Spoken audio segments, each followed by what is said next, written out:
Okay. Oh, I think we've got it.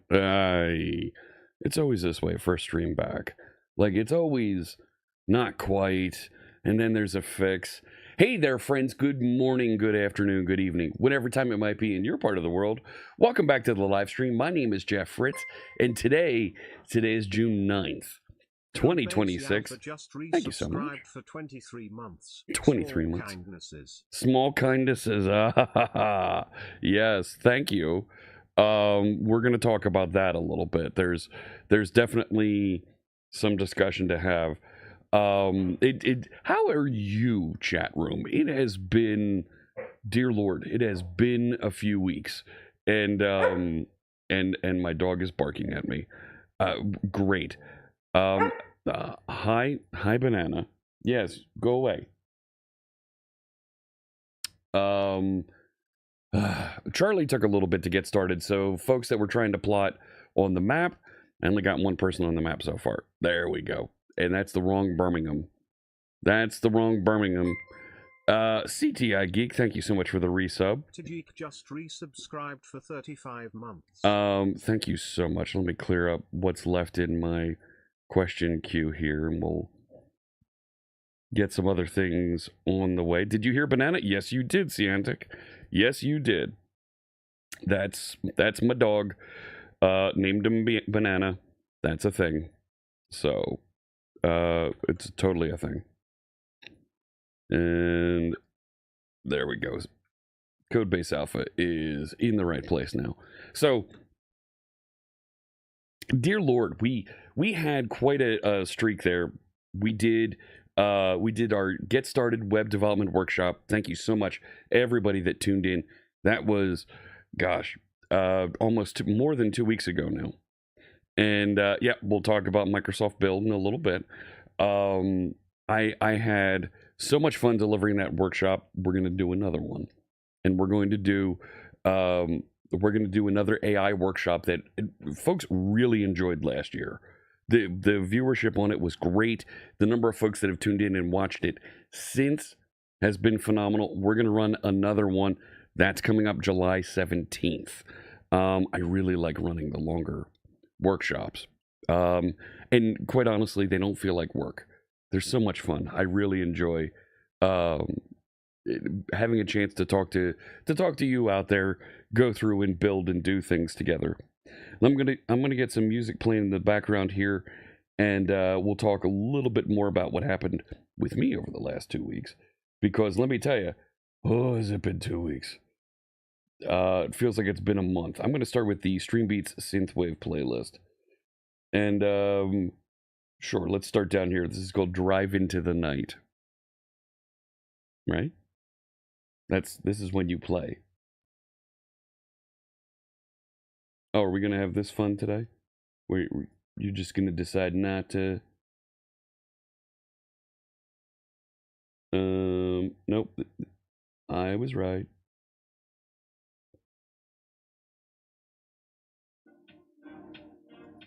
Really? You're just not gonna see my...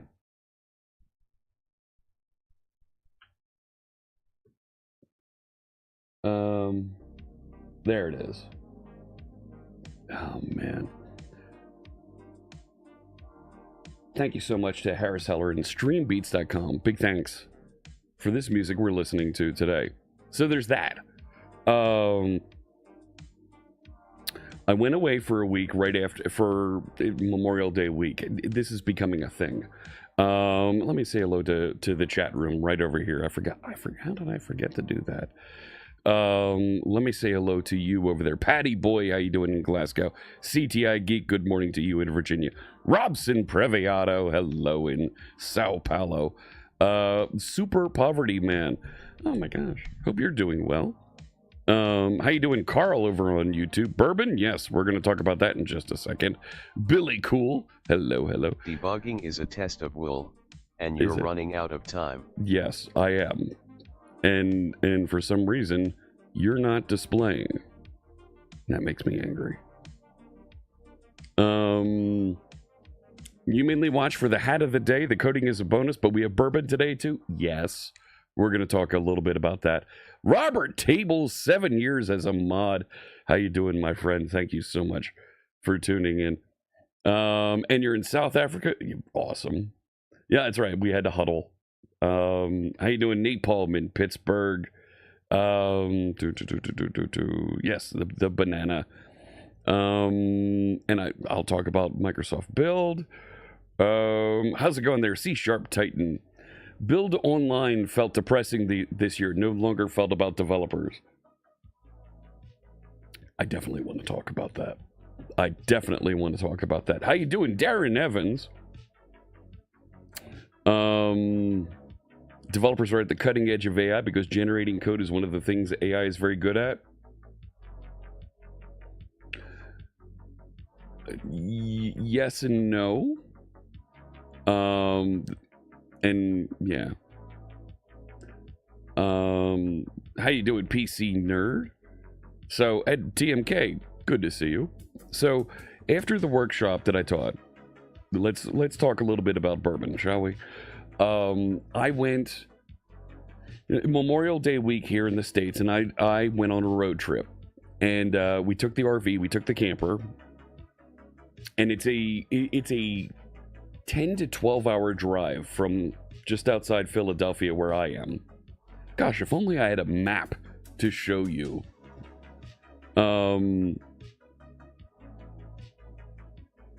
Why don't we just show you on the map?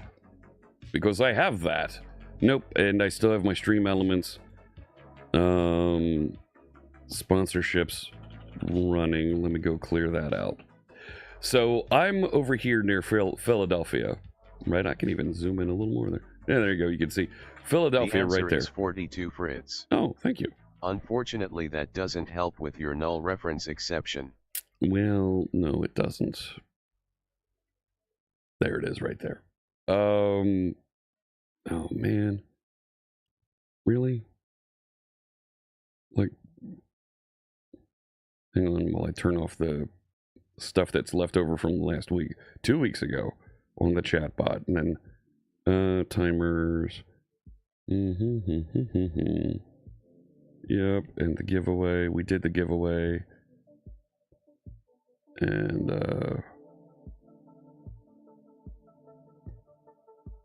yeah, we're good now. All right. So I live out here near Philadelphia, right?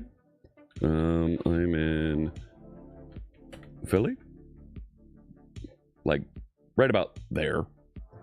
And we drove across West Virginia into Frankfort, Kentucky, right over here. So through Pennsylvania, through West Virginia here, and we spent the night in Morgantown because it was about halfway between the two. So there we go, Stanton. Hello. And thank you so much. So right, I basically did the drive across, and then get over into this area, and we literally just head south and stop in Morgantown. Like, I cut through a little bit of Maryland and then over to Morgantown and camp the night there, because after about a 5-hour drive with a big RV camper on the back, it's a lot more to pay attention to. So we paused the night there, and then we continued on to Frankfort down here.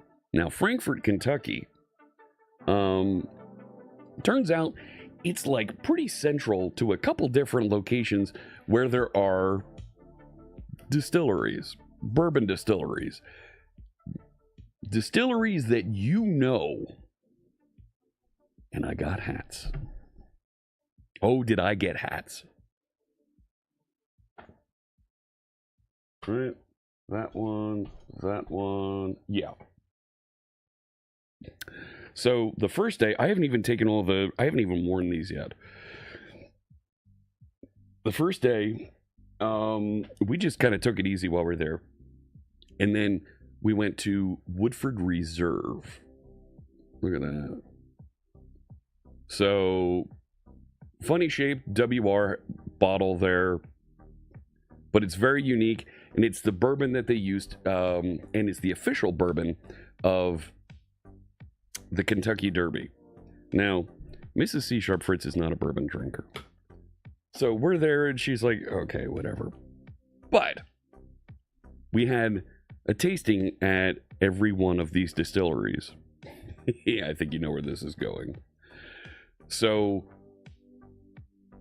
we started at Woodford Reserve, a smaller distillery, and the tour guide there, very kind, very nice guy. They all were nice people, and went through and explained.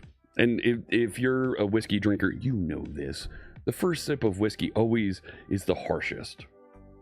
It always tastes awful. The first sip, it doesn't matter how much it is, whether it's a lot, it's a little, it's a whole shot, it's a double, doesn't matter. It always tastes like gasoline. But once you get past that and you take that second sip and you do, they call it the Kentucky Chew, and you let it go all the way around your mouth. Now you start to actually taste it and not just get overwhelmed by alcohol. Mrs. C. Sharp Fritz learned this and suddenly was like, oh, wait a sec. That's interesting. Okay, now we're talking. The second day was Wednesday. Wednesday in Frankfort, Kentucky. If you know your geography and you know a little bit of the more popular bourbons that are out there, you know that Frankfort, Kentucky is the home of Jim Beam. I didn't go to Jim Beam. Jim Beam, the distillery, was literally across the street from my campground. Like, you came out of the campground and made a left and there was Jim Beam. And that's not where I went. Because there was a bigger distillery. A better distillery. And it was literally 5 minutes away. I went to Buffalo Trace. My lord, is that a huge operation. They've got 1.8 million barrels in warehouses on site. 1.8 million barrels. Each barrel holds 50 gallons. Literally, they had almost 1 billion gallons of whiskey sitting in barrels, in warehouses, on the property. Massive facility. So cool to learn about. Now, I've enjoyed Buffalo Trace in the past. Like, their bourbon is pretty good. I've had Blanton's in the past, and that's really good. But we had Colonel, oh my gosh, I'm forgetting the name. We had Weller and oh my gosh, I'm forgetting the name of. We bought some Eagle Rare. Yeah. We bought some Colonel Taylor. Now, the day that I was there, the Wednesday that I was there, wasn't just like, hey, come tour the distillery. The tour was free. The tasting afterwards was free. Like, okay, this is Kentucky. Like, yeah, you had to, of course, show proof of age and all that stuff. But, so we had a taste of Buffalo Trace. We had a taste of 2 different types of Weller. We didn't taste the special edition. And then we had a taste of the 4-grain Colonel Taylor. Now, if you're not a whiskey or bourbon connoisseur, the Colonel Taylor recipe for bourbon goes back to the 1700s, and the original distiller founder of the property that became Buffalo Trace Distillery. Colonel Taylor is the guy who came up with the idea of bottled in bond.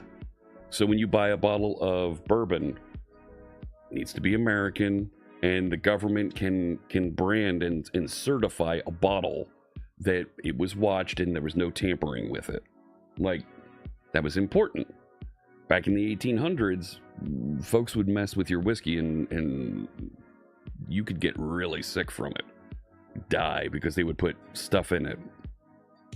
So this recipe has 4 grains in it: wheat, rye, corn, and barley, and it was really good.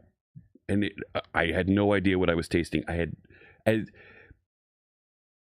had no idea why there were so many people lined up to go to the distillery that day. And then I was told, well, it's Whiskey Wednesday.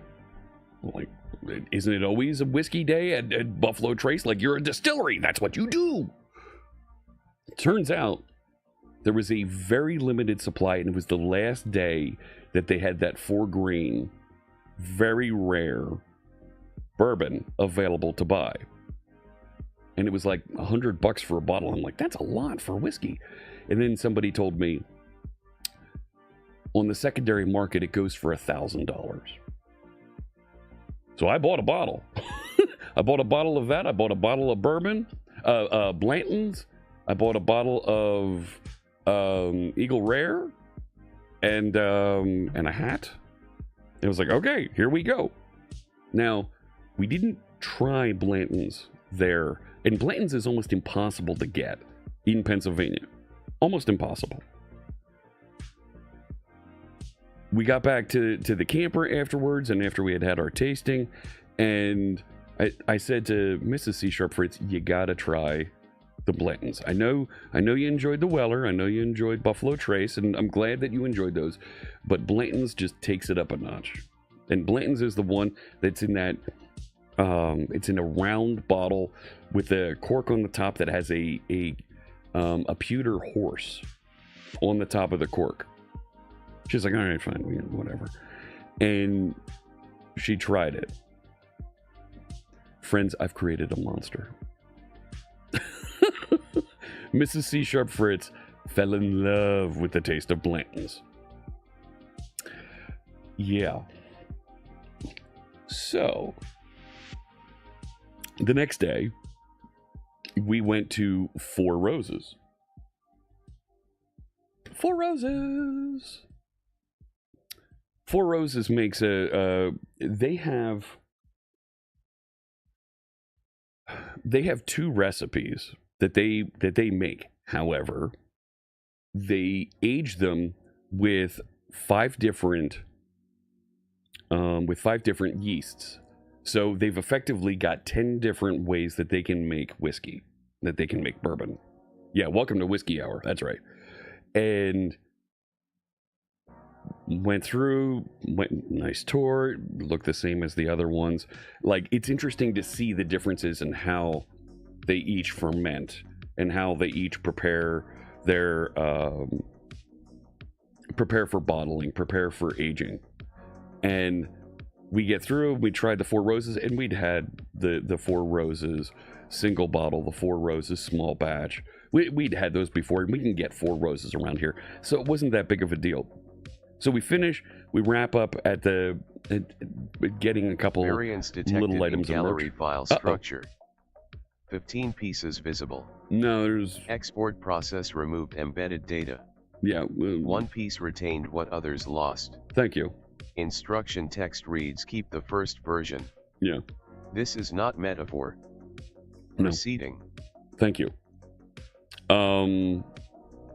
So we finished at Four Roses, and she turned to me and said, we've only got 1 bottle of Blanton's. Yeah, we've only got 1 bottle. Bucheros just resubscribed for 48 months. Thank you so much. After build, you survived. Yes, I did survive. But so she looks at me and says, we've only got 1 bottle of Blanton's. We need to go back to Buffalo Trace and get more. Okay. So we drive back to Buffalo Trace from Four Roses, and they weren't selling Blanton's that day. Rats. Okay. We found out there's a list on the website of what whiskeys they're going to sell each day. So we at least sat down in the garden and enjoyed a nice couple of cocktails. Okay, fine. The next day, we went to Castle and Key. Castle and Key, which is a distillery that Colonel Taylor, the guy who started Buffalo Trace, he built that looks like a castle on the other side of town. Literally on the other side of town from where the Buffalo Trace distillery is. It is a phenomenal facility. Like, just beautiful. They're still restoring it. It's been run down, it's been beat up, but they've been restoring and building this thing up, and they make some very nice bourbon. I got some bourbon and gin there. Great stuff. But while we're there, Mrs. C Sharp Fritz looks at her phone and says, "They've got Blanton's today over at Buffalo Trace." So we wrap up at Castle and Key and go pick up 2 more bottles of Blanton's. That's when we picked up our bottle of Eagle Rare and a bunch of they had caramel popcorn that was made with Blanton's bourbon. Oh my Lord, was that amazing. So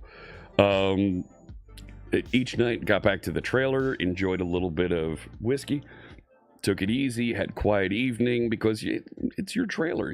You've got barbecue a little bit and whatever. You're literally 5 paces from your kitchen, 10 paces from the bed at the end of the night. Like, fantastic time.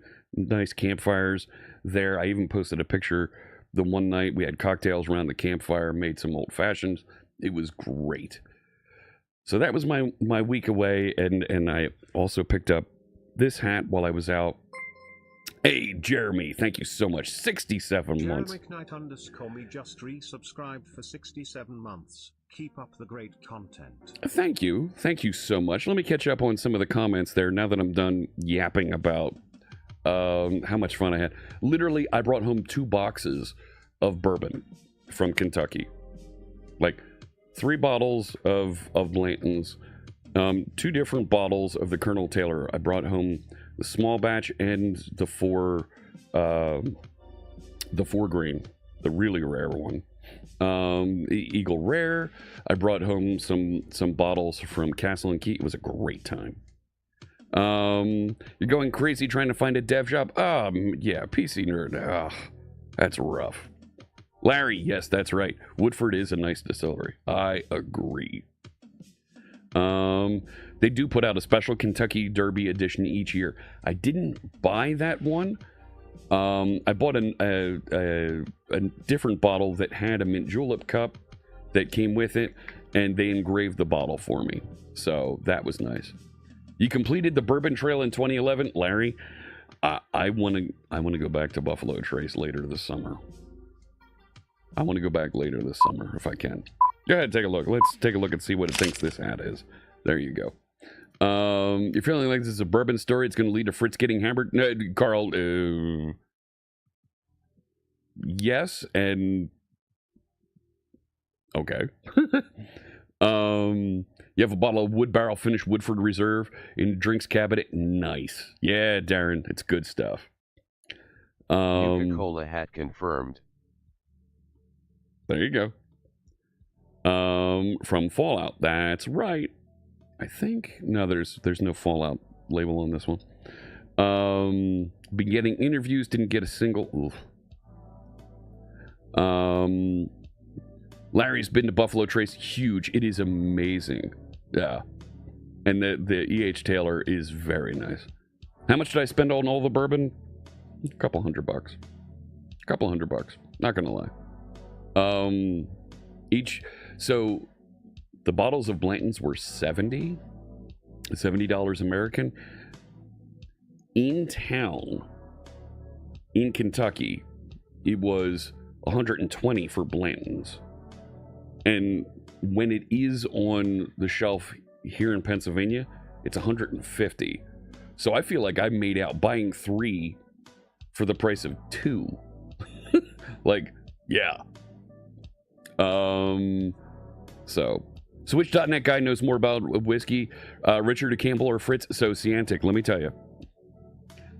I'm texting Richard after we left Buffalo Trace, and he's like, "Oh my gosh, I love that distillery!" And he literally sent me a link to his Buffalo Trace review on Windows Weekly. Chuck with the resub. 45 months. Thank you so much. 45 months. And I think is that the end of the hype train, or did we just? Oh no, we pushed on to another level. So Richard and I were talking whiskey over text messages, and yeah. He was recommending, make sure you do this, and hey, check this out. Yeah. How you doing, Frank? I did survive build. We'll see about the next 2 months. Code with Sean, that's right. 1 year mod anniversary. Thank you so much for helping out. The restoration rye is great at Castle and Key. I didn't buy the rye. I bought their bourbon. And yeah, I bought their restoration rye's gin. So that was good. Oh my gosh, Chuck with 10 gift subs. Chuck Beasley just gifted 10 subs.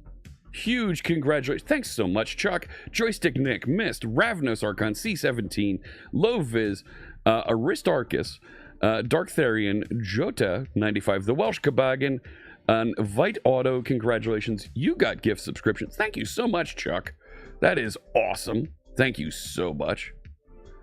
And Jeremy with the resub there. Thank you. Any other Mictors? No.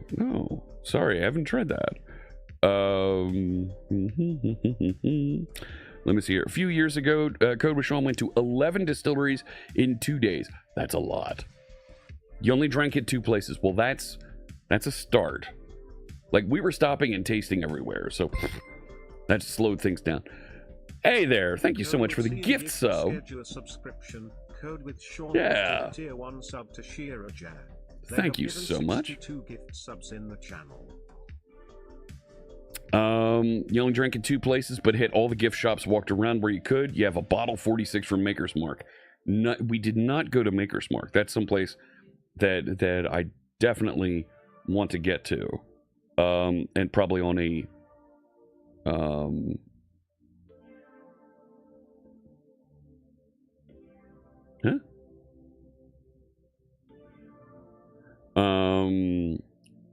probably a future visit.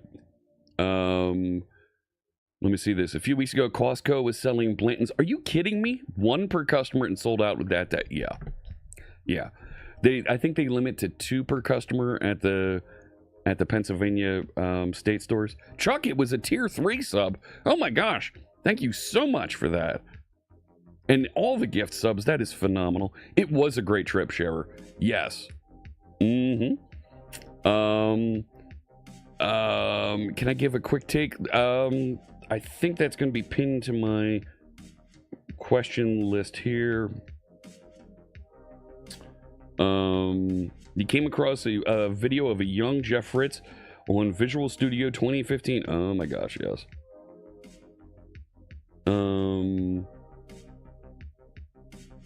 So I'll come back to that question in just a minute. Hey, Jason, how you doing there? Things are going well. Thanks so much. I'll get to the question about unsafe code in C#. Catching up here. You picked up a bottle of Jefferson's. No. Good to see you, Jason. Let me take that question and then we'll go on and we'll talk about build. So this question from TJ.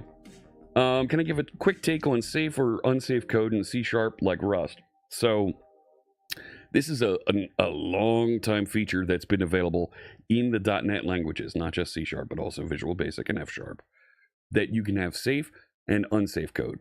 Safe code is managed, right? There's a garbage collector that manages the lifetime of that, takes care of managing memory allocation and all that. And then unsafe code is code that you set up, you create pointers for, so that it can go and execute. You declare it in a special unsafe block, and you are required to manage the lifetime of those objects, acquiring, disposing, cleaning up after it. Very safe set of features when you're working in safe mode. .NET does all these things to protect you and make sure that your code runs cleanly, doesn't have memory leaks. When you run in unsafe mode, though, you start to run into some things where you're going to see raw performance working on the operating system, and you're going to also find that you have to write a little bit more code to manage it. Now, hey, C# Josh, 72 months, Sharp 6 Josh just years. Subscribed for 72 Woo! months. Thank you so much for that. Yeah. 6 years with us. That's pretty special. Thank you. So what we find is that folks that write unsafe code do a nice job of wrapping that, putting it inside of a class somewhere so that it's protected, and they get some of these safe features, managing the lifetime of being able to work with those objects. That's a strategy that we see people do. We saw folks wanting to build with unsafe code, particularly on the ASP.NET team, to interact with memory and to work with the processor a little bit faster.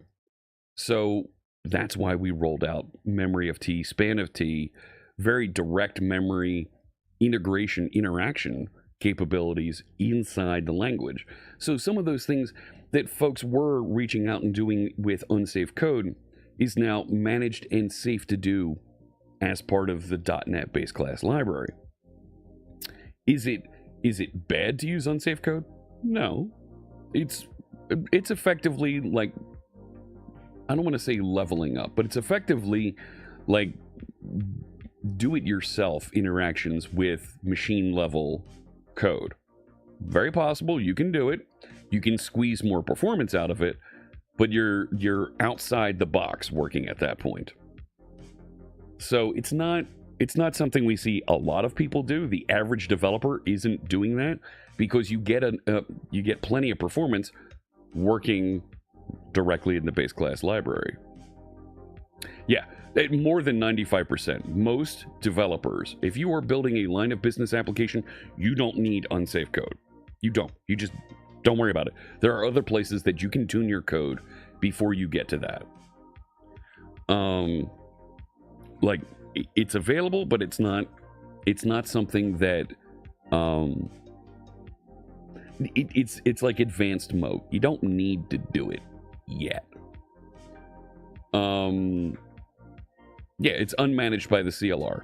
What you'll find is the folks who are doing unsafe coding they're writing a database. They're writing a device driver, right? They're writing things that need to be high performance, and they want to take full control over those interactions.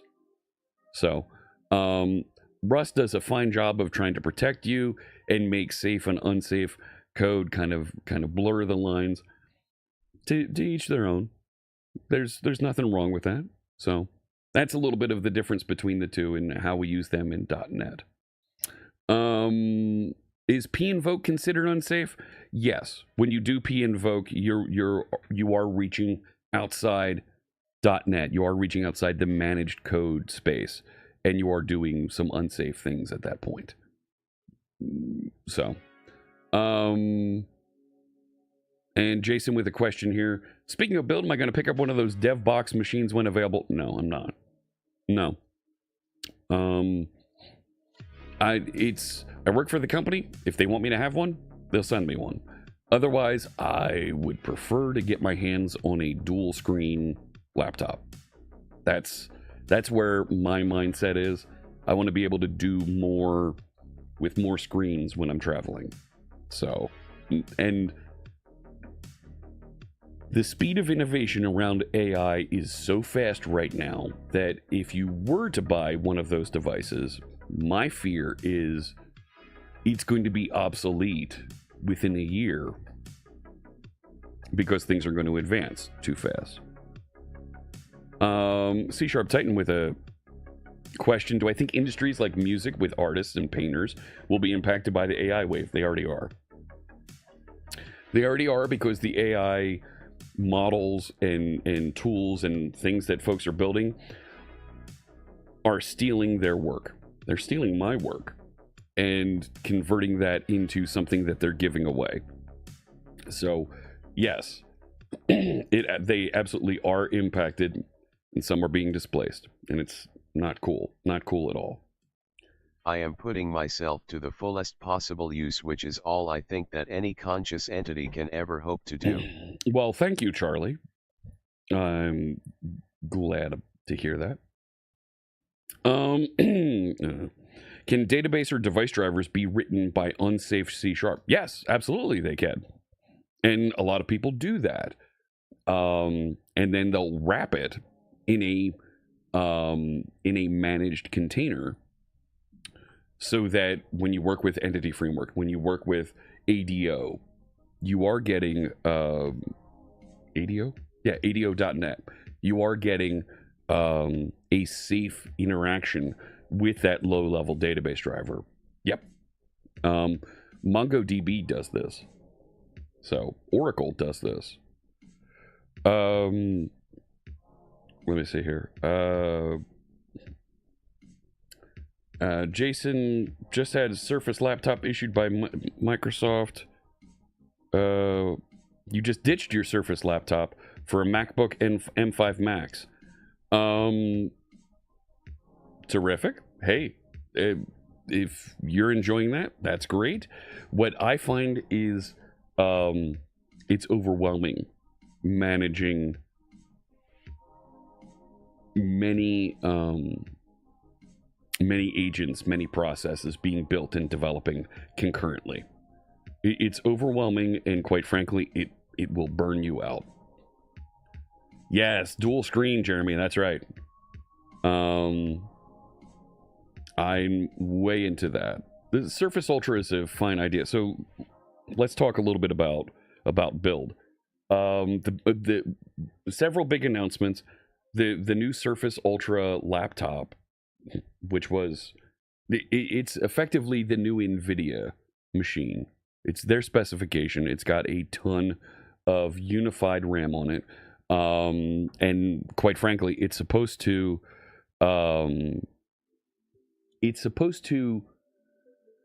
compete with the Mac laptop for AI developers' attention. It looks tremendous. Nobody got to see one in person, from my perspective. Not even Scott Hanselman got to see one or touch one. So, like, it was completely a shareholder press show-off thing at the event. It was behind glass. You didn't actually get to touch and interact with it. The little dev box desktop machine looks cool. I'll believe it when I see it that it can deliver that kind of capacity, because just running a video card, a 3080 video card like I have here, just throws off so much heat. How is a little device like that going to be able to handle that much heat? We'll see. I'm not sure. That's the problem you have. You want to get a mini PC Mac Mini for a home server, but you want to do some local LLM work and afraid it'll be obsolete as soon as you get it set up. Exactly. My concern as well. If I'm making that kind of investment, it's yeah. The interview that Elon says machines will do the job and they'll just live the life. Does native AOT help with writing low-level device drivers? Sure. It helps make them run faster, but the AOT isn't going to help with your unsafe code. It's going to help with your safe code and have it interact. Tom Segura? No. 6K for the Ultra. Whatever. I'm not going to spend 6K on a laptop. Laptops have a usability lifetime of 2-3 years. 4 is pushing it. I'm not going to spend 6K. I made that mistake with an Alienware laptop back in the day, like 2010. I made that mistake and spent $5,000 on a laptop. That's why I won't spend $5,000 on a Mac laptop. Like, it's obsolete in 3 years. Then what? Like, no. Is my 3080 12 gig or 16 gig? It is, I believe it's 12. Stand by. Let me bring up the manager here. Performance, GPU, and oh, actually no. This one's an 8 gig. This is an 8 gig, and that said it was a 3070. I thought it was a 3080. Whatever. So glad Microsoft is creating a way to update the .NET SDK installations. So Build, they announced that the core utilities are going to be available on Windows. They announced that Windows is going to have Docker capabilities, container capabilities built in. It's not Docker capabilities. You container directly. You don't need to. So terrific. Glad to see that they're adding those features that are, I don't want to say they're developer focused, but they're power user focused, to be able to use Windows with utilities and things that folks have been relying on in the Unix ecosystem for years and years. I don't think that that's going to sell people who are not Windows users on starting to work with Windows. I don't think it's going to make people say, oh, well, I can just do it on Windows. No. But it certainly knocks down a little bit of that challenge that folks had. Hey, Super Poverty Man, you have a good day too. So, I think there's some very good things that were announced, that were shared at Build. There's five new AI models that Microsoft is making available, that Microsoft makes and manages. And I was very happy to see this, because quite frankly, this was one of the things that, yeah, here we are. The Thinking Foundational Model, Code Flash. So, lightweight agentic model. This one competes with like Haiku or GPT Mini. An image model that competes with yeah, the image generation model that OpenAI has. Transcription model, voice model. This competes with Whisper. So, right, 1, 2, 3, 4, 5 new models that Microsoft announced. These run on Azure, on the Microsoft Foundry. You're supposed to be able to download and use these at some point locally, but I didn't see anything about that. And they claim the performance is really good. We're going to be chasing performance with these things for years and years to come. So this is why I like using Microsoft Extensions AI when I code with the AI, for interacting with an AI with .NET, because I need the abstraction around these things, because I do not want to rewrite my code all the time, because I'm going to switch from Microsoft AI to OpenAI, to Painting to 7. Anthropic. Solved puzzles grant downloads. Yes, Image files carry data beyond pixels. that's right. EXIF metadata persists in downloaded files. They do. Proceeding. We'll talk about that in a minute here. So, as a developer, I want to be able to flex and migrate and go between the various models that are available out there as they develop and evolve. And the abstractions that we have and the way that we know as .NET developers how to interact with and do those abstractions easily and cleanly gives us such an advantage for integrating and growing and choosing to use models appropriate as this industry evolves. You think RavenDB is completely written in C#? That's right, it is, TJ. You didn't know that C# is capable of high-performance databases? Oh my gosh. TJ, even before AOT, C# is faster than Go. Like, if you write code in C# with the optimized ways that you can, it's faster than Go. Like, there's documentation out there that shows it. Yes. The Microsoft AI models are awesome. Go try them out if you haven't. Yeah, they are. Token-based billing now on GitHub Copilot. The claim is that these are significantly cheaper to use. In my mind, a model being cheaper than another model is made up of 3 different things. Number one, it processes and delivers a solution with less description. You don't have to give it as much information for it to process and deliver a solution. Number 2, it gets the solution right so that you don't have to prompt it again. Okay.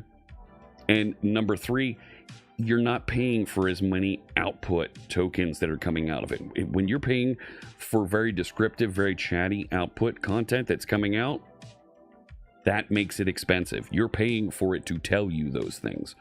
So if it can solve the problem with less description,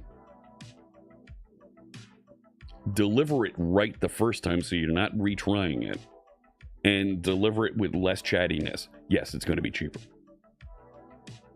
Will the MAI models be in it? That's what I understand is a goal, that they want them to be able to run locally for folks. Yeah, they're not available in the Foundry, and there's no, yeah. The MAI Code 1 Flash sounds like it could be a great autocomplete tool. I think you're right.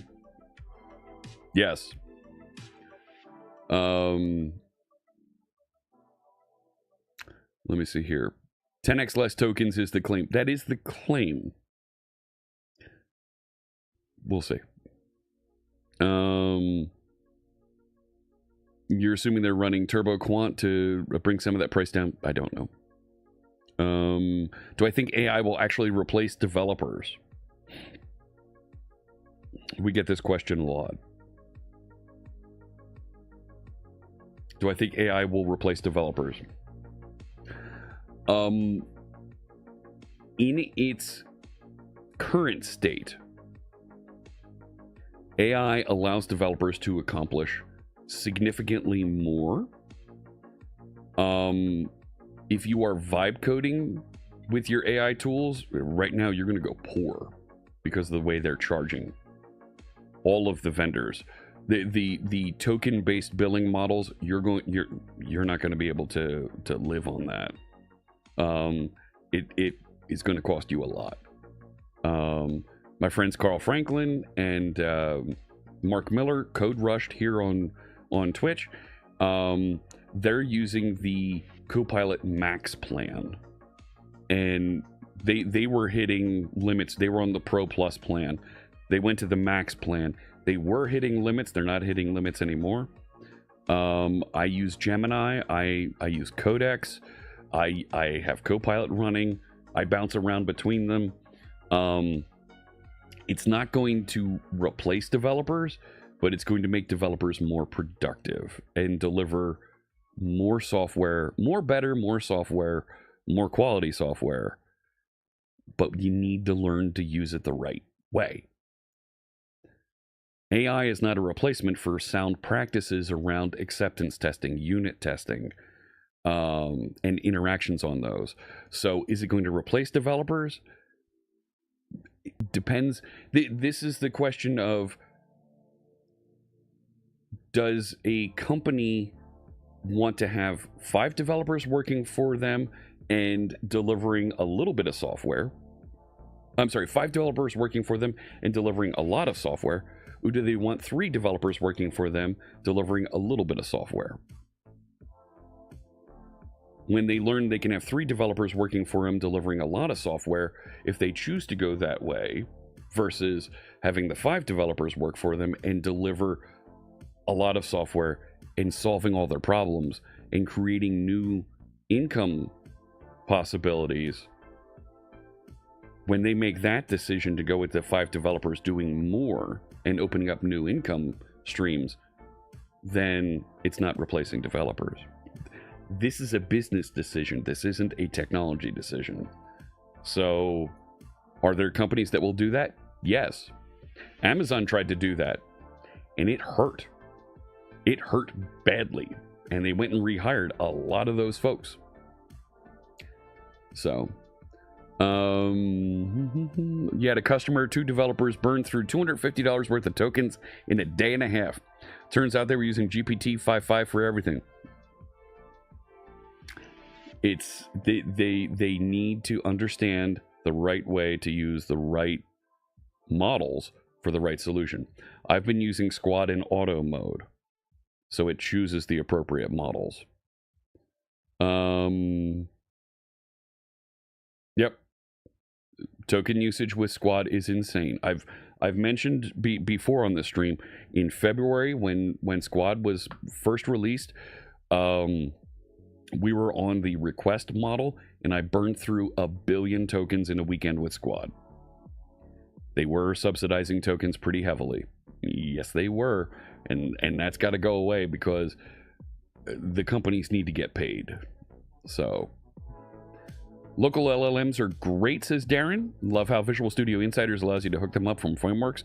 Yes, they do. And it's not just insiders. You can do that in the public release version. You can absolutely do that. So the big question is, what's the right way to use AI?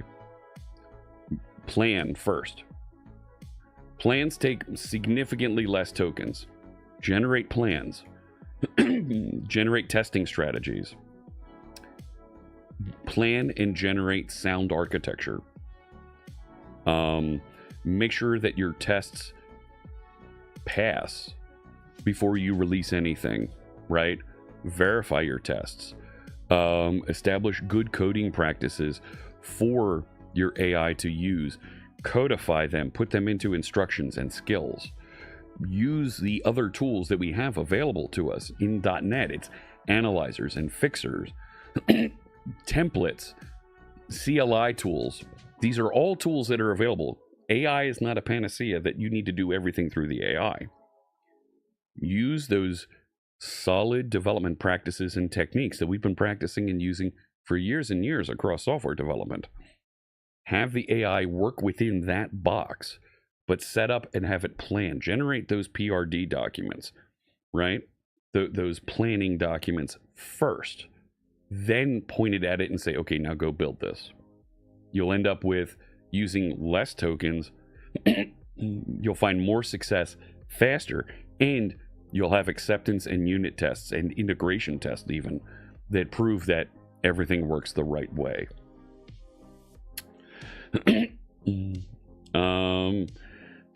Developer will be the person able to verify what the AI is doing. Yeah. Let me see here. So Jason says, one caveat, depends on software is being written. For complicated software, no. You'll still want an engineer to guide it. Yes, absolutely. And I have some samples of that, and it works very, very well. You think we need a blog post on good AI model usage? I think that's a fine idea. Hey, Fuel Snable, you think it's great the billing is consumption based? Okay, good. I'm glad you like that. My 401k likes that as well. Chat GPT, GPT-5.5 to do git commits is not a good use. No, it's not. However, Claude Haiku or GPT Mini, sure. Previously used Squad with auto models, so it would use Claude as well, but now you refuse to update Copilot in order to use the latest Claude models. Yeah, the latest Claude models haven't been as good. GPT-5.5 is really good. You've gotten yelled at 5 times in the last week since it switched over. We heard a bit of that at Build. Trying to use inline suggestions as much as you can, says Marcus, because they're still free with Copilot. They are. You cannot get back on Copilot. Insiders is the only one that lets you access LLMs via the AI chat UI.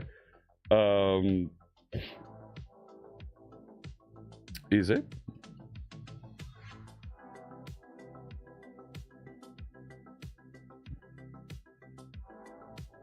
Is it?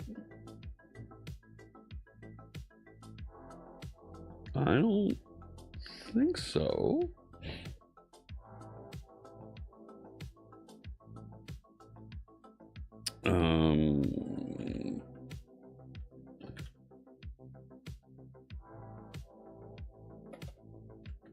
Come on now. Copilot.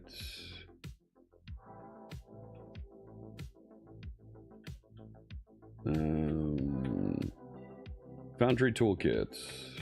Oh no, it's not in there. It was in there at one point, so. But at the CLI, you can use local models.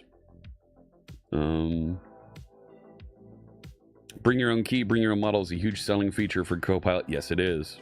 You've been using Quencoder and Gemma, so that's with your own models maintaining locally.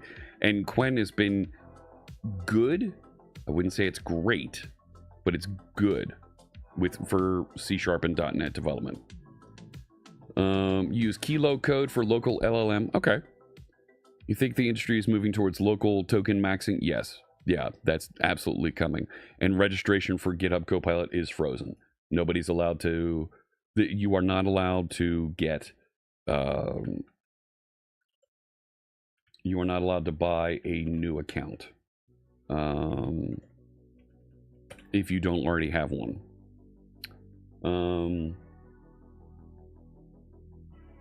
So, it is... If you are not already a Copilot customer, you're done. So you can use free, that's it. Everybody else is shut off. So if you're already paying for one of these, you can upgrade. But they are not allowing more folks on. So, hey, Giza Rex, how you doing there? Some tips for you. You're transitioning from PHP into a new job in C#. You've already seen C# and .NET in school. Terrific. You think the Copilot app spend is more than the CLI? I don't know if it is, Alexander. I do know you will never see me use the Copilot app here live on channel because it requires me to sign in with my Microsoft account, and I cannot authenticate and use my Microsoft account on this machine. And when I say my Microsoft account, I mean my corporate account. Corporate security will not allow me to use GitHub or other corporate resources on my demo machine here, so you will never see me use the Copilot app here on stream because of that. So, like, if I try to go to here, I'll even show you what happens. So if I try to go to github.com/Microsoft, I get a sign-in thing. Hey, you need to sign in to Microsoft. And, sorry, you don't have access to this. Like, really? So if I go to, oh, come on now. What the heck? No, it's not that one.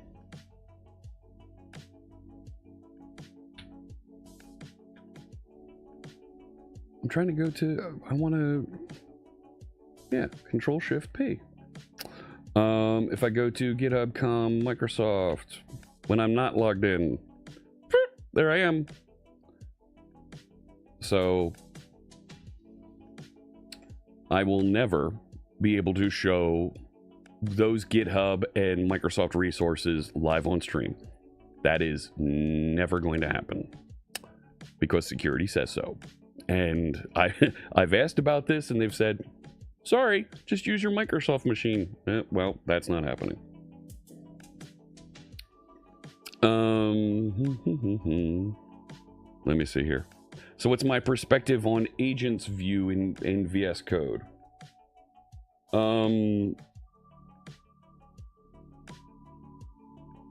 So over here, there's this new feature hiding up here, open in agents.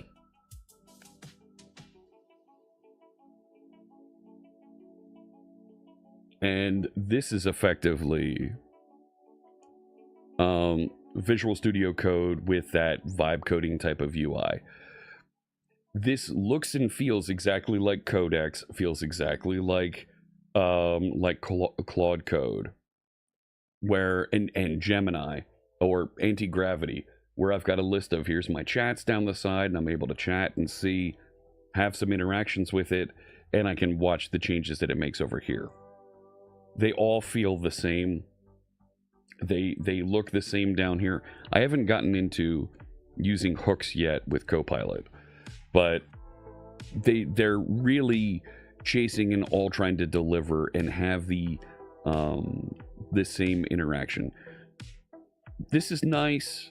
I'm used to working at the command line now, so this doesn't do much for me at this point. So, could I have a sandbox virtual machine? No, because in order for me to be able to access and use those tools, my machine needs to be blessed by corporate security. It needs to be enrolled, and I can't enroll just any machine. They want to enroll my machine here, but here's the thing: if they enroll my machines or my phone, if they decide to part ways with me, they wipe them immediately, and you are not touching my personal gear. So, you're surprised they didn't add my non-corporate account to the technical preview? They did. It doesn't matter. And so,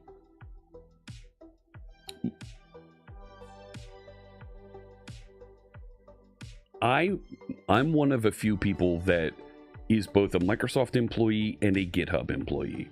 I work for GitHub. I'm technically still a Microsoft employee, so I have access to all kinds of GitHub things. You can email me c#fritz@github.com. Like, they took my GitHub account and made it my GitHub email and GitHub corporate account.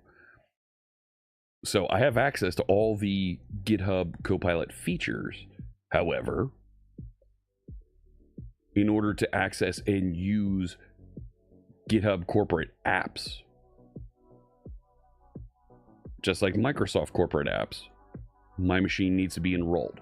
And I'm not enrolling my production development machine for those security reasons. Just as they want security to be able to protect their content and resources, I want security from them to protect my stuff from being swept up and reviewed and considered theirs. So yeah, their security is no lie. It's a better UI than firing up the integrated terminal and using a CLI tool. Okay. Getting a new phone is a nightmare. Yes. Usually it winds up with spending an hour on the phone with the help desk and the authenticator stuff. So I've got all my authenticator stuff backed up. So, do I find myself using Claude from time to time, or do I stick with Copilot? And honestly, I'll use Anti-Gravity Gemini from time to time. Like, I'll use the Claude models with Copilot, and so what? It's the same thing. Like, why do I need to use the Claude stuff? The Claude specific stuff. Like, that's the beauty of Copilot, is it's the Swiss Army knife that has access to all of the models. So, let me see here. So, Giza, I'm waiting for... What questions do you have about C#?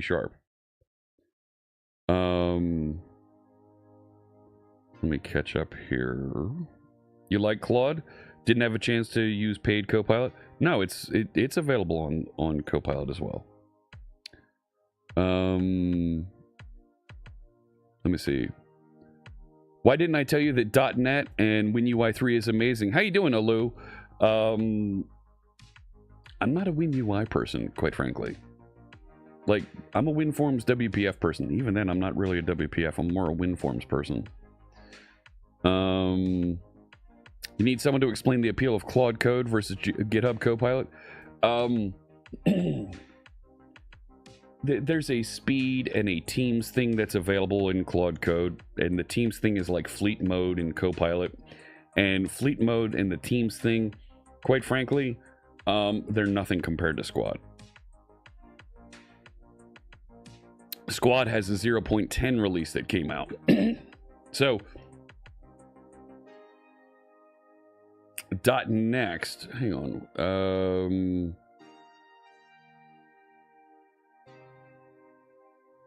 Haven't used it. Not familiar with .next. Okay. So I was at Build, and I had the opportunity to deliver a session about app modernization. That's kind of the thing that they have me assigned to, and the talk went really well. Let me grab that session. Come on now. Yeah, catch up on sessions. And it is... It's not on the front page. That's cute. It's cute because it was the most watched session in our track. Yeah, here we go. And did I use the modernization agent? Yes, my team builds it. And there's no video here. Where's the video?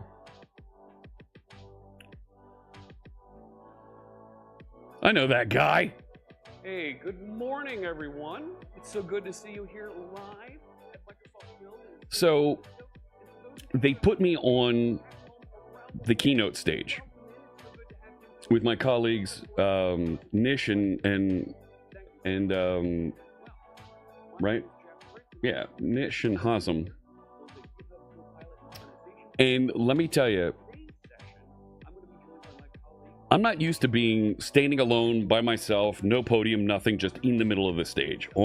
Like, Satya was there literally 24 hours before I was on that stage. And, yeah, shut up, I know who you are. Here's the thing, you know me out there, I am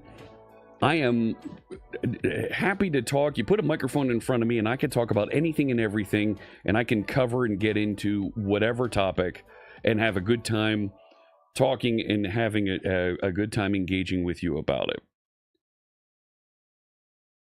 They had specific quotes and information that I needed to land as part of this. So literally they put a script in front of me.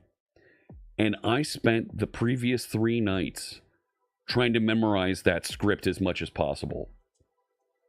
And you'll see, I'm looking down reading the script on the giant 60-inch displays that are at my feet just off the screen. Code with Sean, thank you so much. Gifted Marcus Voice Coder a subscription. Code with Sean gifted a tier 1 sub to Marcus Voice Coder. They have given 63 gift subs in the channel. Thank you. The morning I woke up for this, I woke up literally at 5 a.m. I knew I was going to be wearing those khakis. And I had a dark gray Microsoft shirt to wear. And I put on the gray shirt. And I put on the pants. First off, my pants were wrinkled. Crap. So I ended up spending 20 minutes taking the pants off, and I'm ironing my pants there in my hotel room. And then I looked at it with the gray with the khaki. I'm like, you're gonna blend into the wallpaper here. You're so neutral colored. So I went back to the blue shirt with the black sleeves. Okay, great. I meant to have my St. Jude pin on my lapel. I forgot those and didn't have it on me. All right, fine. And I told I told my marketing team that I was going to be wearing a hat because I'm known for wearing the hats. And I had a Copilot hat to wear. They're like, okay, cool. That's fine. So you can see me looking down and reading for this. So when I was delivering this, terrific. I had a good time telling all this. I also took all the stuff out of my pants pockets, right? Like my backpack was backstage and I had everything dropped off. This just looks daunting. Look at how huge, and that's a dot matrix display, an LED matrix display behind me. Just massive. And like, I'm doing my thing on stage. Now, here's the thing. I mentioned this, and Jason, I'm going to come back to your questions there in a second. The initial script they gave me was very marketing stock analyst focused. Rightfully so. That's how they're used to writing. They had other presentations they had given to analysts and other folks about the product, about modernization. I get it. But this was a talk for developers. So I actually loaded their script up and I loaded all of their slides up and I put it into Copilot along with the text of my blog. And I said, let's reformat this so that it's in my voice. And it did a hell of a job. Happy with that. Good. We moved on. And then I looked at the content and I thought, this is kind of boring. So I dropped in references to Eurovision songs throughout my talk. You ever see in the ad-lib shows, like Whose Line Is It Anyway? Like they'll do some sort of a skit, a game where you can only speak in song titles. Yeah, marketing versus developers. That's exactly what happened. Was I nervous? Nope. Nope. I was concerned that I wouldn't be able to read the script properly. But I dropped in references to 3 songs throughout this from Eurovision. And my marketing folks were like, why? And I said, just go with it. Folks will hear it and go, what was that? When I use the word ferto, referencing the Greek entry in Eurovision 2026. And at the end, I wrap up and mention Bangaranga. Oh, yeah. I use Bangaranga during my talk. Because I'm irreverent. Because I talk to developers. I don't need to be wrapped up and full of myself. So, you can watch that. It's 43 minutes. And it was a great time. I look natural for reading screens. I sound natural for reading screens. That's the important part. So Jason with a question here. Yes, I did use the modernization. Do I know if it's on the Microsoft Dev YouTube channel? It should be. It should be over there. I don't know. You can download the video from here. It should be over there. I don't know exactly where, but you can look it up using AI tools to teach. Gallery architecture confirmed. Yeah? Pieces render for display. Metadata stripped at presentation layer. It is. One exception present. Solution unlocks download. Yes, it does. Download permits inspection. Mm-hmm. What interface removes file preserves? The That's right. observation continues. Let me go to this question from Jason. There we go.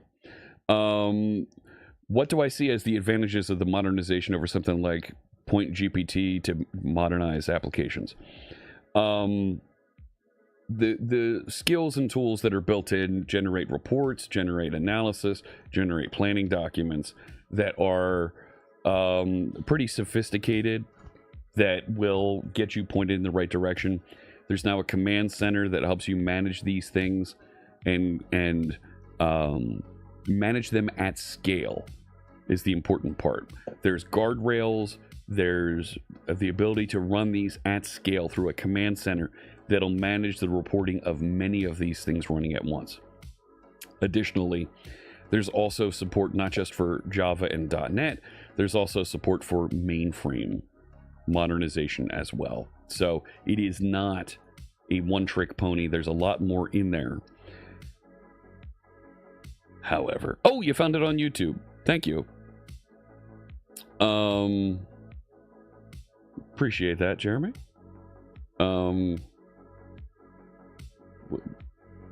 What's it have on the YouTube version? Hey, I know that guy. Hey, good morning, everyone. It's Good so good morning to see you. Yes, that's right. No comments. So, thank you, Frank. I appreciate that.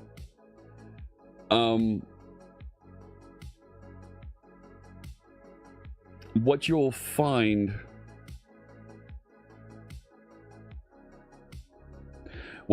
is that on this stream, we've invested more time building, developing, evolving a more integrated, solid, and productive migration development experience with our Blazor Web Forms components than are in the modernization agent.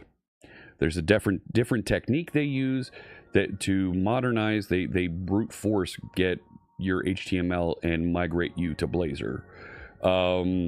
It's a different approach, it's a different style, and they're welcome to use that style. Our technique takes less than 5 minutes to migrate sample applications. Our technique is pixel perfect. Our technique doesn't require complete rewriting of applications. Our technique uses the exact same components, just rewritten for Blazor. Our technique has a series of skills and CLI agent that ensures that it is migrated perfectly the first time. So, what I need to tell you about the Blazor Web Forms components is that currently we're working on version 0.20 of those components. And I'm going to announce now that is going to be our last open source version. I'm closing the source. I'm taking it offline.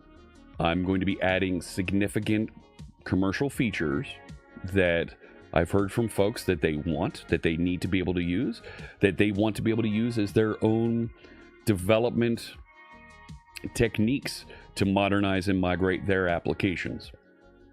And I'm going to build them, and I'm going to add them, and we're going to turn the components into a commercial product, see where it goes. But it is a different technique, it is a different approach than how Microsoft delivers the app modernization interactions for web forms. They want to build their way. That's great. I have an open source solution that does it differently and I think is plenty successful at delivering in that way. So I'm going to take them and continue to evolve them and see where it goes. So let me catch up here. Robson asking, was I nervous? No, I wasn't nervous. No. Thank you so much, Jason, for the congratulations of being on stage at Build. I've been with Microsoft now 12 years, and that was my first time speaking, delivering a breakout session at Build. You pitched the mainframe modernization to a client, very useful. Problem is when a client has Python or something, but then again, you respect the work the team has done. That's fine. Have I ever considered full-time on my own? Yes, I have considered it. And healthcare. Healthcare in the United States, if you are not employed, is difficult. So, yeah. So, we shall see. There's ideas and directions that we're going to go with to evolve the Blazor components. It's going to get a new brand. It's going to get there are several features that I was experimenting with offline that were just killer features that some of these folks just aren't going to they're not going to go near, and that's fine. I can. Microsoft Healthcare is very good. No, I could, Jason.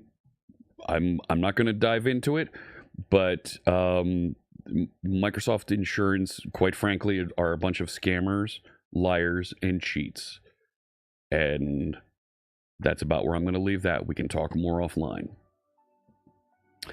I like that, super poverty man. Believe deep down in your heart that you're destined to do great things. From Joe Paterno. Totally agree. Yeah, the insurance. Yeah, I've had more than my fair share of problems with them. So we're going to take the Blazor webform components and start to commercialize. Does the CEO at Microsoft watch the build sessions? No. Oh Lord, no.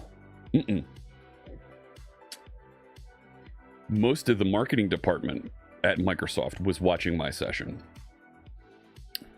And afterwards, I heard from several people that they were jealous that I delivered it and thought, well, I'll deliver it next time. That they would deliver the next session. I'm like, okay, sure. I've been doing this for a long time. You can't just walk on a stage and command it overnight. You got a kid with ADHD and a preemie. Yeah. So I've run into issues where they've rejected claims. They've sat on claims for 3 months, 6 months, a year, 15 months, and not paid them. Not paid the doctor. So I pay the doctor, and then they don't reimburse me. So they've refused to work with my dentist. They've I could go on, but yeah, I've gotten to a point with them where they've literally assigned me a consultant to handle my insurance claims, because when it goes through their regular stuff, they reject me immediately on every claim. So it's the same it is the same battle at each event, developers versus marketing. And they listened. They worked very well with me. Kudos to my team. They did fantastic. And the feedback is there to prove out, wait a sec, this worked. Not only did it work, but we're doing a follow-up event next week to deep dive on some of this content, and there's a lot of interest in that event. So the key to a successful career is to attach yourself to successful projects. Yes, and they saw that my session went well and they want to be attached to it. So we shall see. Let me see here. Yeah. Learning is awesome. Be a learn it all, never a know it all. Darren, that's a great way to describe it. I like that a lot. Be a learn it all. Yeah. So we're going to be taking the Blazor components and closing them up.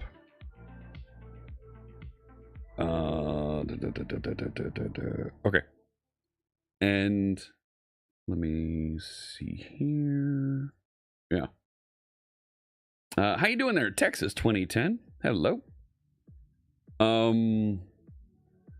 Okay, so build. Next thing that I need to talk about. Man, it's 10:30. We're 90 minutes in and I'm still getting caught up. The ARG. I got really far ahead of things back in February, March, April. And I hit some significant issues in May in writing and delivering that content. And quite frankly, I think the April website did not go well. I'm not happy with how the April website was delivered.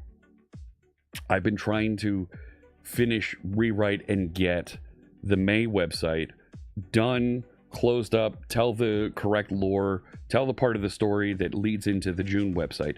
And the June website, oh my gosh, the June website is... It is one of the most sophisticated bits that I've written interactively. And it's one of the most sophisticated interactive websites that I've written, and it's not even launched. I've been putting so much pressure on myself to get all this done and delivered and on time, and I've fallen behind. I've not been able to keep up. I'm quite frankly burnt out. I was away for 2 weeks, and I was struggling, and in nights and downtime I was writing and trying to get things fixed and working, and realizing that there's like 9-10 different roles in the construction and delivery of a game that I'm fulfilling all myself. I'm just burnt out, and I need to press pause on the content for a little bit and catch up and get ahead again. I'm probably going to be paused into August and look at a relaunch either in mid-August, September. Every line you write brings you closer to salvation or damnation. Oh, okay. Good to know. So what I'm looking at doing is getting most of the websites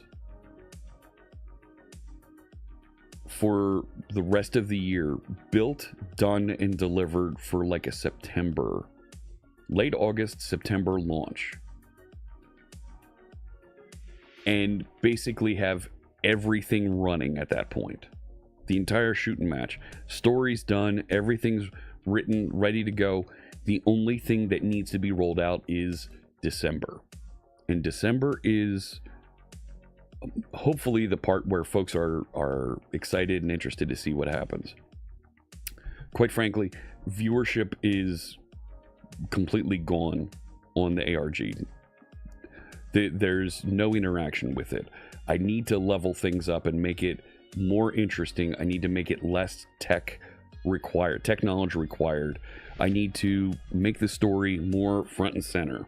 I need to provide an entryway for folks to get in, discover, and start finding their way into this. Because right now it's scattered and it's hard for folks to understand and get started with this. So I've got to do a little bit of re-architecting. I've got to do a little bit of rewriting. And I want to get some of this built and rolled out so I have this as standard architecture through the rest of these. So I have the themes fully developed and I'm telling a continuous story here. So I'm pressing pause on this for a few months while I get it, first off, while I recover a little bit, and then get ahead and get this delivered. I really appreciate the folks who were following along and enjoying the ARG. There's more for Quiet Cipher coming. You're going to meet June. There's more people you're going to meet and learn about. And it's going to take a nasty turn. Several nasty turns. And I need to make sure I land the tone and the delivery of that story correctly. And I'm there is a hint button. There is. It's and that's part of what I need to revisit and re-roll out. The April website was too tech. It was, you needed to be a developer to understand and do anything with it, and it was too much of that. So I'm going to try and dial that back and improve. Because I'm rolling these things out without anybody reviewing it, without any writer, editor that's taking a look and confirming things. So I need to get that under control and pulled together better. Jason asking, do I feel like our pace has accelerated by an order of magnitude? Yes. Yes, I do. So there are hint buttons, but more than hint buttons, I need the story to flow better between these.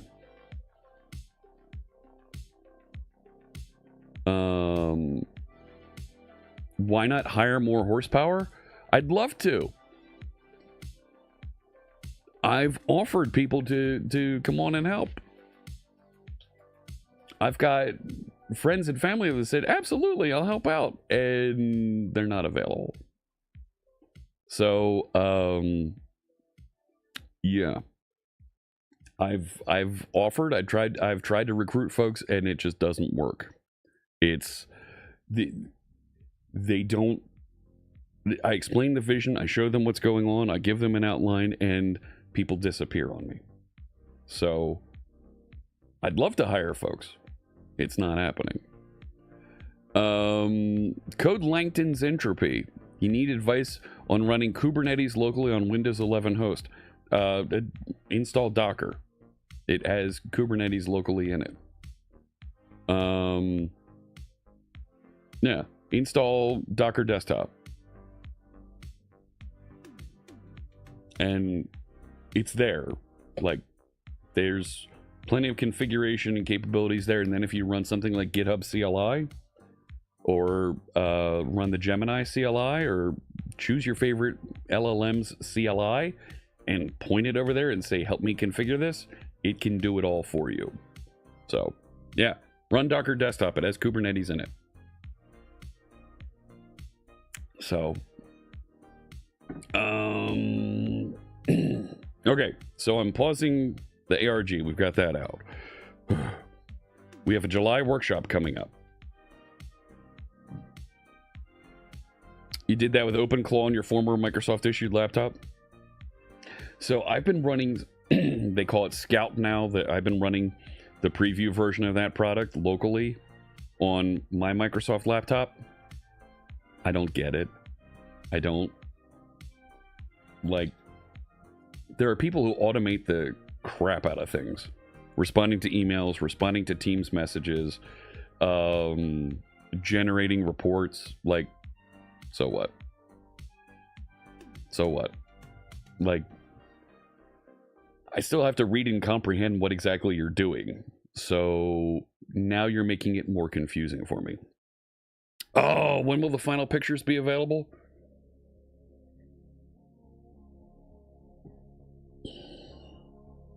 I have them. I have them working locally. They don't wrap up the lore. The achievement and lore that appears at the end of them, I can show you what they look like. It's I don't like it.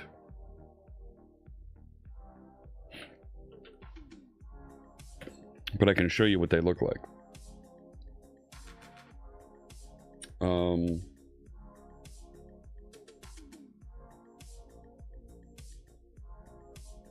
The other thing with the ARG, all of the websites for it are running on static web apps. It costs me nothing to run the websites. Scout supports custom skills. Yes. Oh, look. This is something that I really want to fix.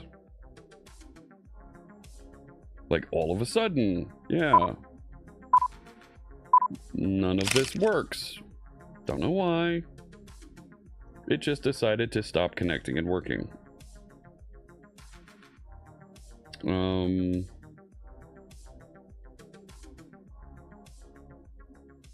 And that's really frustrating when I'm trying to tell a story and present something.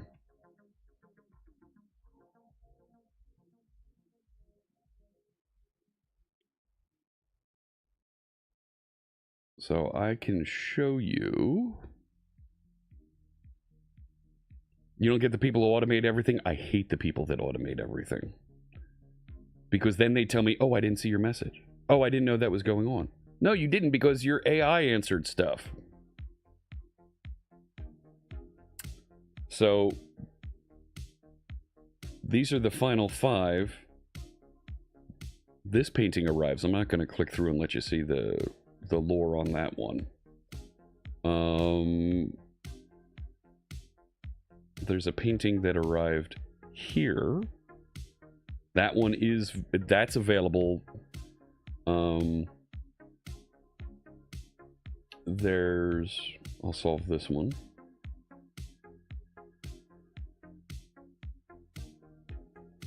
And Charlie's been hinting at this that takes you to Quiet Cipher's journal. You can take a look and dig into that. So this puzzle ended up Nuka-Cola hat confirmed. Yes. This puzzle ended up not as good as I wanted it to be. I liked how this puzzle turned out. I'm not happy with this puzzle. I'm really not happy with this puzzle. I hated the work that I put into this one. Hated it. This one's pretty good, but it could be better. So,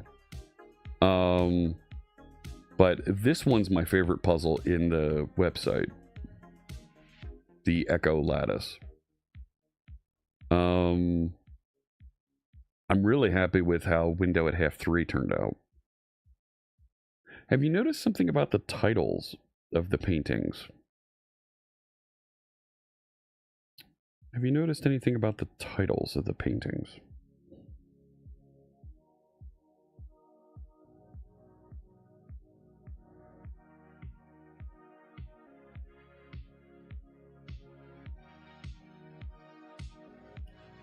So,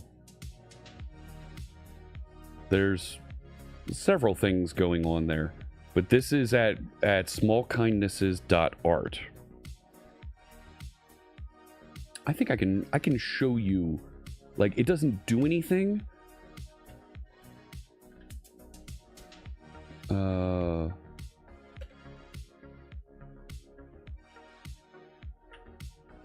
This was intended to be the June website.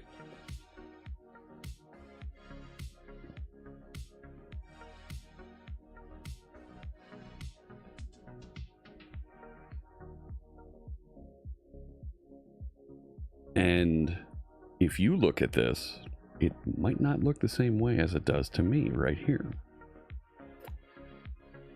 So, you think you worked out the hidden message? Okay. So, doesn't go anywhere yet. There's no anything behind this. I didn't deploy anything. But I was working this out, and I was like, I've got 4 websites that I'm working on concurrently. The website after this one is called The Harbor.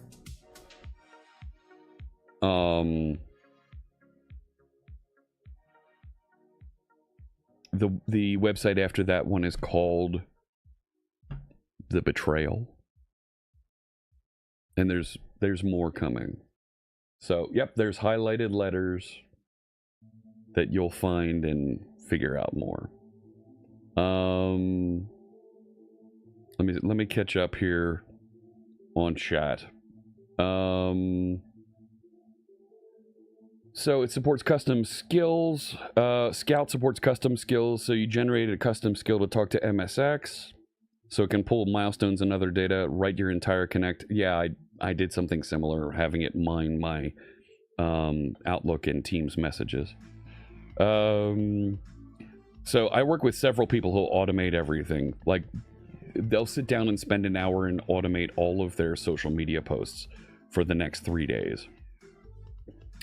And they'll let those get posted, and then they'll come back through and add additional content as whatever comes up.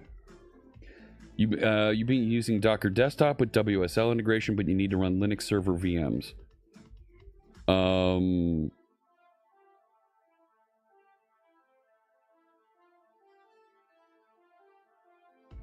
No, you can do port forwarding.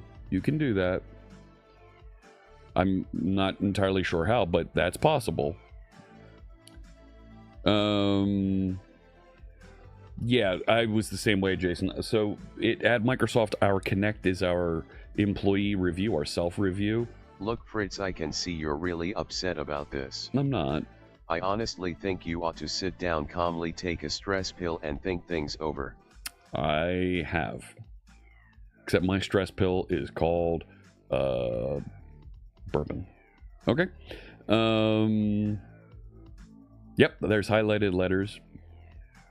You were wondering why I set the story in Wales.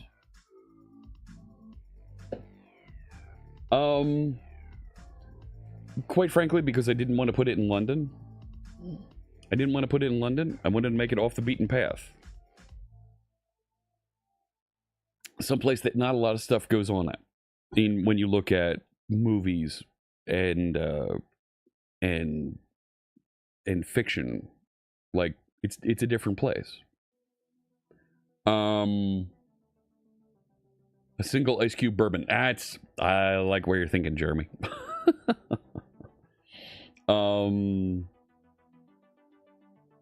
Yeah.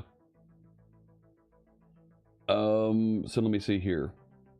So we talked about the ARG, we talked about build, we talked about the components, we talked about my week away, and I went through and talked about the coming AI workshop on the 17th.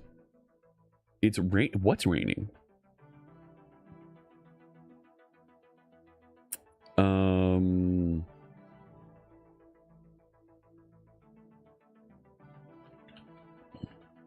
Perhaps you should take a break at Jenny's Q7.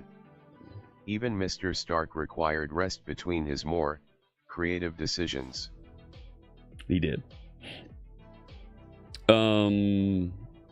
Web dev guy needs a bourbon taste tester to make sure it tastes right and it's not poisoned. Yes, absolutely. You're from Wisconsin. That's what you do.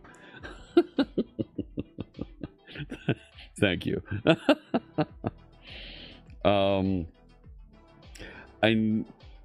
I don't drink a lot, but I drink enough that I know my way around.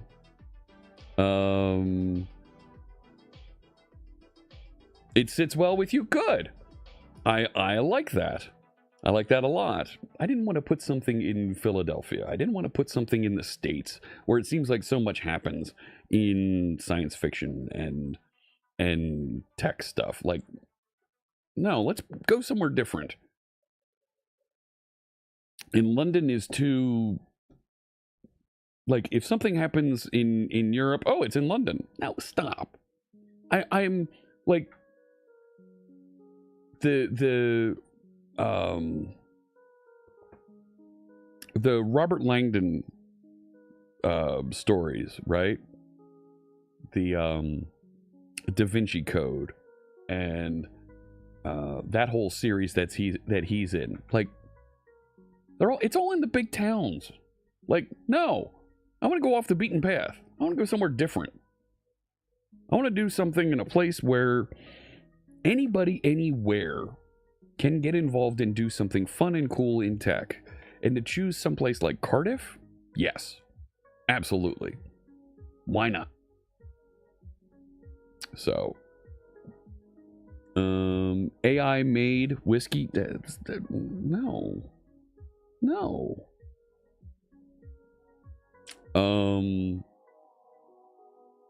So, yeah, that's right, Patty boy. It rains on that website. That's a thing.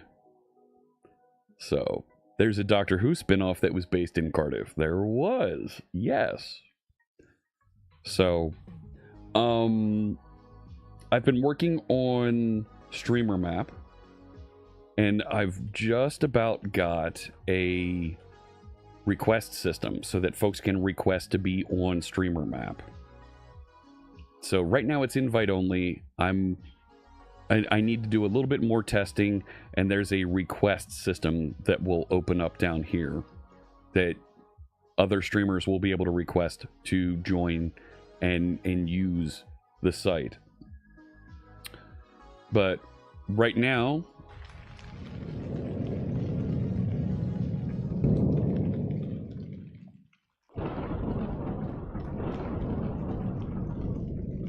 it's raining.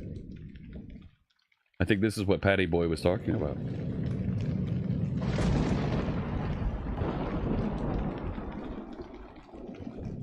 See, there's still some CSS things there that I need to fix that aren't quite right. But it rains.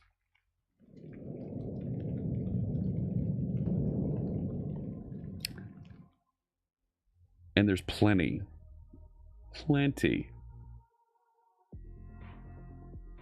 that it will work on. No, Jason. We can talk more about that offline. No. So this site, I've been... Every line you write brings you closer to salvation or damnation. This site I've been improving. I'm getting there. There's an option. Come here, you.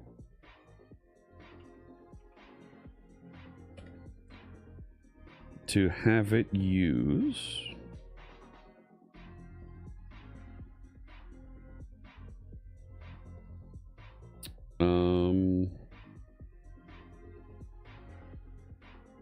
Where'd it go? Subscriber badge pins.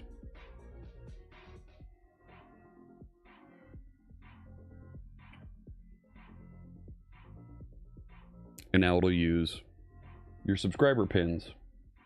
And those don't look right. So, but there they are. Like, that's not right.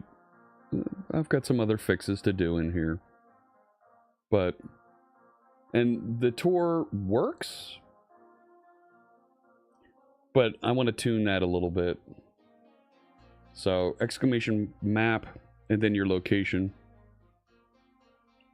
And it will plot on this map. So, there's a recent pins feature down here. So you can see here's the recent pins, so you can jump right to somebody who just added. And then I've got the same types of games that we have up here. Furthest from the streamer, most isolated, and continental bingo. So, like, we're getting there. I need to fix this. These don't... I don't like the stars. Let's get the stars off of there. No. So, I've got a few features that I'm close to rolling out here. The big one for me is letting other folks sign up. So, that'll be coming soon. So, and then I'm gonna clean up I have a cleanup for the homepage here so that it looks better. With a kind of a logo, kind of. For this site, so this is the public site that I'm letting other folks get the map feature. This one does not have natural language processing. The private map that I've been using as a basis to build that one does have natural language integration. So the Bograt saying from in Illinois, there you go. Yep. So two different sites, and I'm leveling up and adding features to that public facing one, the public one, based on what we've built here. The natural language processing is probably about 90% accurate at this point, and I don't want to roll that out because that's going to create more. I don't want to roll it out now because it's going to create more support issues than it solves. So the map command only pushes to streamermap.live. So this website is costing me about $50 a month to run right now. So yeah, I need to minimize the support issues now. Build and grow this, add some features to it, get folks tuning in and using it, and then we can roll it over and start adding some more sophisticated other capabilities. I think there's Natural language processing is something needed to make it easy for folks to plot on this. Yeah, it's about $50 a month. And it's because I'm running, there's 3 services that run this. One of those is a dedicated chat listener that is listening, and the big catch is the log messages that the chat listener is sending right now. If I can shrink that down, once I'm confident in how it's delivering content, I'll save a good bit of money on this. But there's the front end website, there's an API that runs, and and the chat listener. And the chat listener right now it's forced to be one instance. Eventually it'll grow and it'll be several instances that manage all the channels that it's listening to, but I'm not ready for that yet. Natural languages like power windows, nice to have, but not really necessary. Totally. Yup. Jason says, Lego Minas Tirith model getting delivered. Oh, fancy. All right. Enjoy that Lord of the Rings Lego model. I still have a Lego model I need to assemble here with Mrs. C Sharp Fritz on a stream. We'll see. I've been running like crazy. Like I said, I'm burnt out, and I want to get ready to do that. So 8,000 pieces, man, that's a lot. Yeah, I have a little Game Boy, the Game Boy Lego kit that it's sitting here ready to put together with Mrs. C Sharp Fritz, and I've got a couple more hats that I need to send out as well. So, what else? I realized I didn't get into any coding today, and I think that's okay for now. Because I really need to like recenter myself and figure out what I'm building, where I'm going with this, and grow things appropriately and organically. Because, man, it's been a lot. The Apollo 11 kit was 1,969 pieces. Nice. I appreciate that. The year of the moon landing.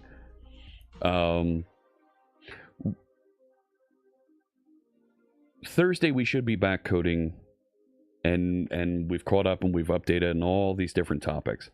I have a couple of meetings today. We're getting ready for our live stream event next week, talking about app modernization, going deep on exploring and showing how all the various features work, showing how you can integrate with Aspire, how you can integrate with your SQL database, modernizing and moving out to the cloud, integrate with all kinds of different features.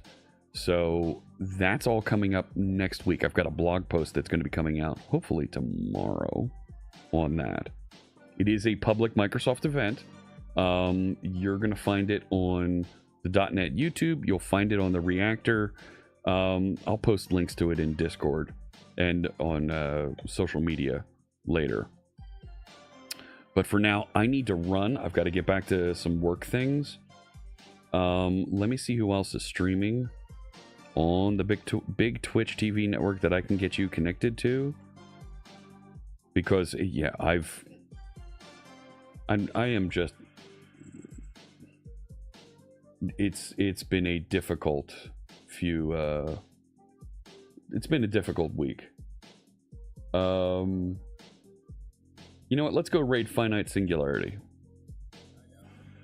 So let me set up the raid. I just need you to see this thing when it's finished. No, you don't need me to see this. No.